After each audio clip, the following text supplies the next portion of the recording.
Most gardeners believe that when something looks messy in the garden, it means something needs fixing. A plant out of place, uneven growth, a border that doesn't match the picture in your head. So the instinct is to correct it, to tidy, to adjust, to restore order. But what if your garden isn't asking to be fixed? What if it's trying to tell you something instead? I help women who garden grow clarity and confidence in their gardens and in themselves. And today I want to talk about why gardens often don't need fixing, they need understanding. Gardens are living systems. They grow unevenly. They respond differently in different places. What looks like disorder is often simply growth happening on its own terms. When we assume mess equals failure, we miss the information the garden is offering.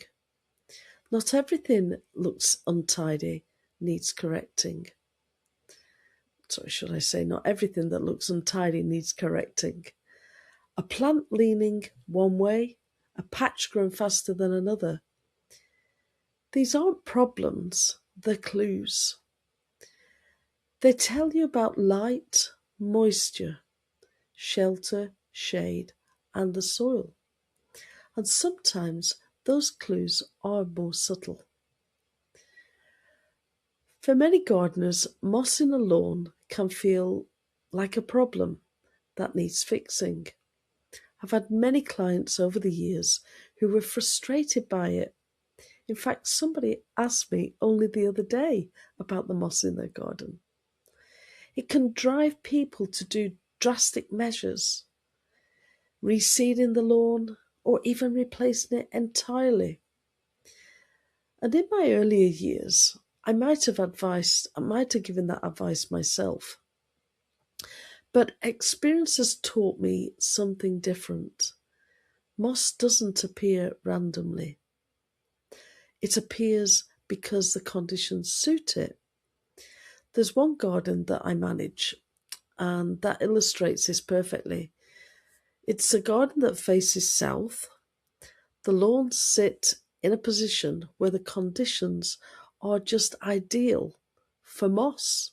Now, we don't generally associate south-facing gardens with mossy lawns, but this particular aspect of the garden, it has poor air circulation. The drainage isn't that good and it's quite limited. And the lawn, it's actually developed quite a deep thatch. Now we can improve some of those things over time, but we can't change the weather, we can't move the garden. So my advice to many clients now is different. You can spend a lot of time trying to remove moss, but if the conditions are right, it will quietly return. Because a garden isn't broken, it's simply responding to its environment.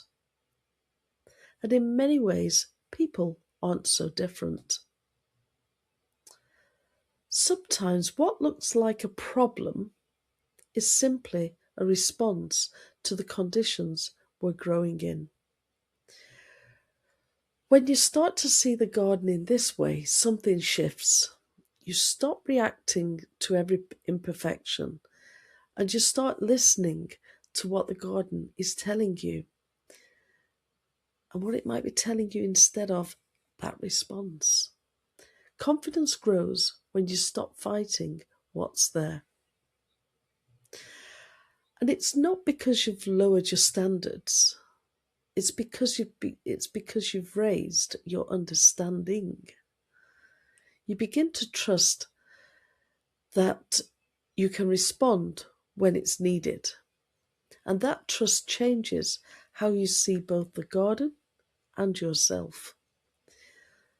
Before you try fixing your garden, ask it or ask yourself, what might it be showing you?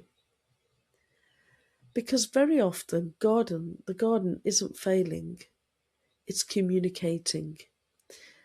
And when you learn to see it that way, something changes. You stop trying to force the garden to match the picture in your head, and you begin to work with what's actually there. I love this. And remember that every plant grows with care, and so do you. Until next time, keep growing your garden and growing yourself.